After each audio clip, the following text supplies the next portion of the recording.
या सगळ्या पिढ्या एकत्रित ठेवणं आणि देशप्रेमाच्या दिशेने नेणं हा चमत्कार, हा इतिहास केवळ शिवसेना प्रमुखच घडू शकतात. दुसरं कोणाचं एरागबाळ्याचं काम नाहीये. हे एरागबाळ्याचं काम नाही, तिथे पाहिजे जातीचे. आणि मध्यंतरी आपल्याला सगळ्यांना माहिती आहे की आता हळूहळू लोकसभा तोंडावरती येत आहेत. राजनाथ सिंहांचा मला फोन आला, उद्धव जी बस आज शाम को हम नरेंद्र मोदी जी का ऐलान करने जा रहे हैं, आपकी सहमति चाहिए. मी त्यांना सांगितलं, राजनाथ जी तुम्ही जाहीर करा, शिवसेना पूर्ण ताकदीने तुमच्या आणि नरेंद्र मोदीच्या मागे उभी आहे. पूर्ण ताकदीने उभी आहे. कारण आता हे बस झालं. ही जी काय माकडं बसलेली आहेत ना गादीवरती, म्हणजे मध्यंतरी आता काय मध्ये मध्ये सगळेजण एक एक विरोध सांगत असतात. एकाने असाच विरोध सांगितला की एकदा रशियन, अमेरिकन आणि हिंदुस्थानी असे तिघ जण एकत्र आले. मग आमच्या देशात काय चालले, तुमच्या देशात काय चालले, या देशात काय चालले. मग प्रगती मोजायची कशी? माणसं चंद्रावर गेले ठीक आहे, मग प्राणी काय करताय? अमेरिकन म्हणाला की हमारे यहाँ तो बिल्लियां डांस करती है. रशियन म्हणाला ये तो कुछ नहीं है, हमारे यहाँ कुत्ते गाडी चलाते हैं. प्रश्न आला हिंदुस्थानीचा, बोलायचं काय? माणसंच काय करत नाही तर जनावर काय करणार? त्यांनी बेधडच सांगितले ये तो कुछ भी नहीं, अरे हमारे यहाँ तो गधे सरकार चलाते. गधे सरकार चलाते. मग असे गाढवांचं सरकार खाली खेचायचं की नाही खेचायचं? आणि म्हणून मोदींना पाठिंबा दिला. कारण आता जो काय सगळा अनागोंडी कारभार चाललेला आहे त्याच्यामध्ये एक तरी आपल्याला दिसतोय की जो देशाला नीट एका मार्गाने एका दिशेने पुढे नेऊ शकेल. आणि मग मोदींनी सुद्धा मला फोन केला, घरी येऊन गेले आणि मला सांगितलं, उद्धवभाई मी तुमचा आहे. आणि म्हणे एक गोष्ट नेहमी माझ्या लक्षात असते की ज्या वेळेला आपलं एनडीएचं सरकार दिल्लीमध्ये होतं, गुजरातमध्ये पहिल्या प्रथम नरेंद्र मोदी मुख्यमंत्री झाले होते. संपूर्ण देशामध्ये एक असं काहूर उठलं होतं की मोदी नको, मोदी नको, मोदी नको, मोदीला काढा. तेव्हा म्हणाले फक्त एकच मर्द, ते म्हणजे शिवसेना प्रमुख माझ्या मागे उभे राहिले आणि म्हणून मी वाचलो. हे मी विसरणार नाही, अजिबात विसरणार नाही. म्हटलं बस, हे काय उपकार केले नाही केले हे ज्याचं त्यांनी ठरवायचं, पण ही जाण तुम्हाला असेल तर मला खात्री आहे की तुमच्याकडनं कधी वावगं घडणार नाही. आणि मग मोदींनी धूमधडाका सुरू केला. तुम्हाला सगळ्यांना माहिती आहे, धूमधडाका सुरू केल्यानंतर काँग्रेसवाले एकदम गर्भगडीत झाले. रोज उठसूट मोदी मोदी मोदी. आणि काँग्रेसवाले बोलतात म्हटल्यानंतर आपले शरद पवार कसे मागे राहतील? शरद पवारांनी बोलून घेतलं, हे काय म्हणे उतावळा नवरा गुडघ्याला बाशिंग. हरकत नाही, म्हण चांगली आहे, शाळेमध्ये आम्ही सगळे वाचलेले आहेत. योग्य वेळेला योग्य म्हण वापरायची, बरोबर आहे. पण निवडणुका समोर ठेवून काँग्रेस राष्ट्रवादीचा खातपाक करायला जर आम्ही उभे राहिलो तर उतावळा नवरा गुडघ्याला बाशिंग. मग पवारांचं वर्णन काय करायचं? थकलेला नवरा सगळीकडे बाशिंग. कुठे जागाच ठेवलेली नाही. गुडघ्याला बाशिंग, मानेला बाशिंग, खांद्याला आणखीन कुठे कुठे बाशिंग बांधत काय माहिती. आज एमसीए मध्ये बाशिंग बांधून उभे. पण तुम्ही इतके वर्ष तिकडे बसला होता, नव्हे आज सुद्धा बसलेला आहात. काय केलं काय ते मला सांगा तुम्ही. मध्यंतरी पंतप्रधान आपले मनमोहन सिंग तिकडे यायला जाऊन आले अमेरिकेला. मला माहित नाही, ढवळ्या शेजारी बांधला पवळ्या म्हणतात, गुण नाही पण वाणला लगा काय म्हणतात तसं. आपल्याला वाटलं होतं की मनमोहन सिंग तिकडे गेल्यात काहीतरी नक्की चांगलं घेऊन येतील. हे गेले तिकडे आणि बातमी आली अमेरिकेचं सरकार बंद झालं, शटडाऊन. म्हणजे कितीतरी वर्षांनी अमेरिकेचं सरकार शटडाऊन. आमच्याकडे पृथ्वीराजचं सरकार बंदच आहे, दुकान उघडतच नाही कधी. गव्हर्नमेंट शटडाऊन म्हणजे शटडाऊन. एक वेळ पुण्याची दुकानं उघडतील पण पृथ्वीराजचं दुकान तरी उघडतच नाही. हे काय चाललंय? कारभार म्हणून शून्य, कारभार म्हणजे काही नाहीये. पण काहीतरी करायला जर का गेलं, एखादी गोष्ट. आता परवा मी स्वतः गेलो होतो मुख्यमंत्र्यांकडे, ठाण्याचं शिष्टमंडळ घेऊन. त्याच्या आधीही गेलो होतो. रेसकोर्सच्या जागेवरती एक चांगलं उद्यान बनवा सांगायला गेलो होतो. गेलो की एकच उत्तर, पाहतो, करतो, बघतो, समिती नेमतो. इकडे उद्यान करायचंय, समिती नेमतो. मग शेतकरी जातात, गाईला वासरू होत नाही, समिती नेमतो. ठाण्याच्यासाठी आम्ही गेलो होतो, धोकादायक इमारती झालेल्या आहेत. अगदी पोलिसांची वसाहत सुद्धा धोकादायक इमारतीमध्ये पोलीस राहत आहेत. सांगितल्यानंतर अरे रे रे हो, मला कळलंय सगळं, मी बघतो, मी कोण तिकडे आहे रे, बघ कोणीच नसतं इकडे. मग आपण ते शरद पंक्षे तुमच्या नाटकात असेल, कोण आहे तिकडे, कोणीच नसतं.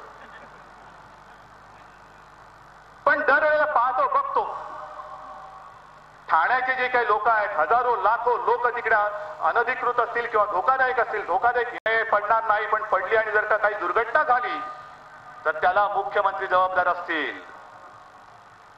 आणि जबाबदारी तुम्ही घ्यायला पाहिजे. काहीच करायचं नाही आणि नुसते दिवस ढकलत बसायचे आणि आम्ही नुसतं बघत बसायचं.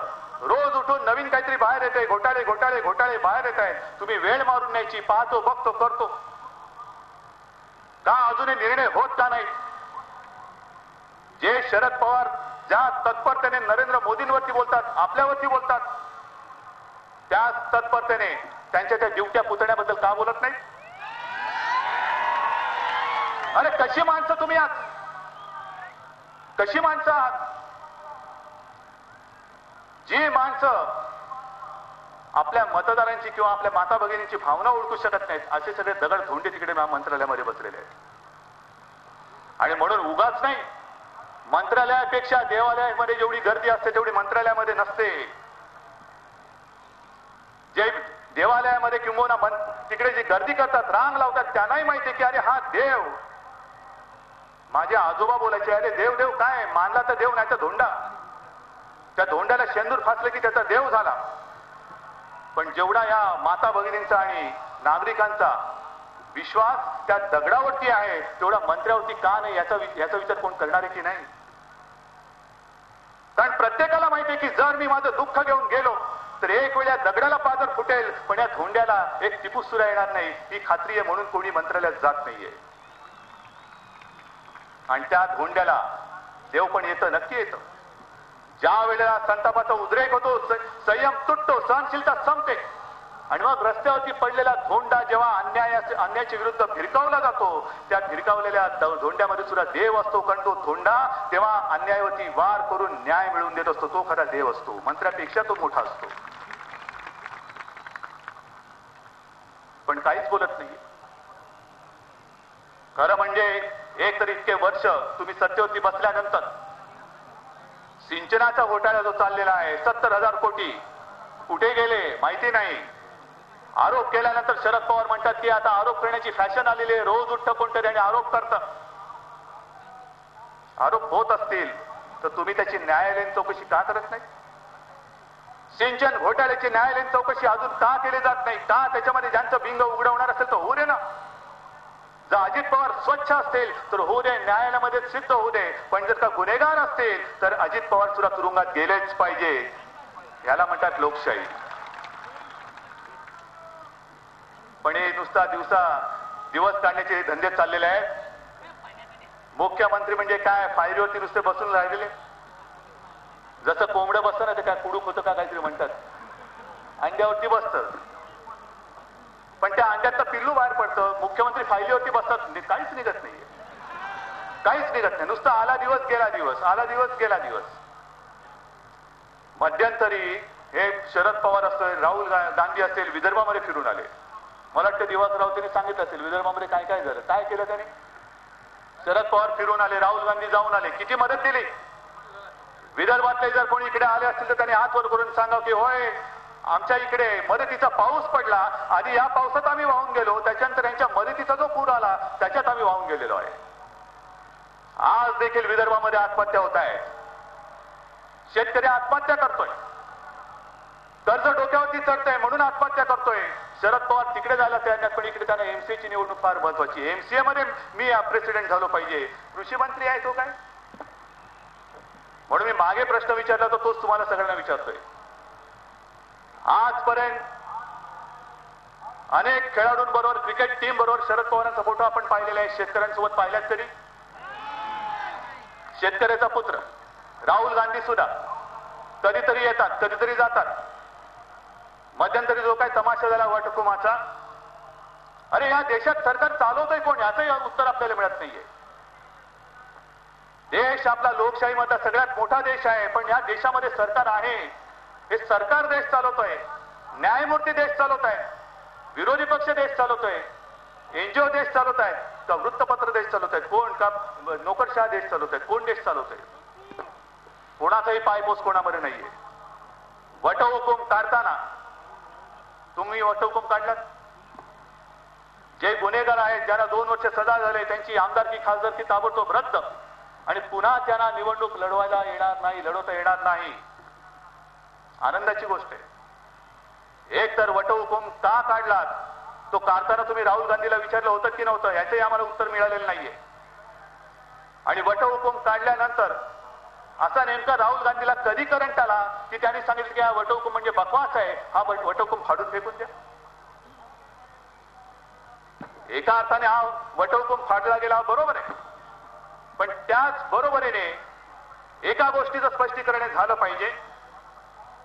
सगळेच काही लालू नाहीयेत, सगळेच काही त्या राजासारखे नाहीयेत, सगळेच काही गुंड पुंड भ्रष्ट बलात्कारी अत्याचारी नाहीयेत.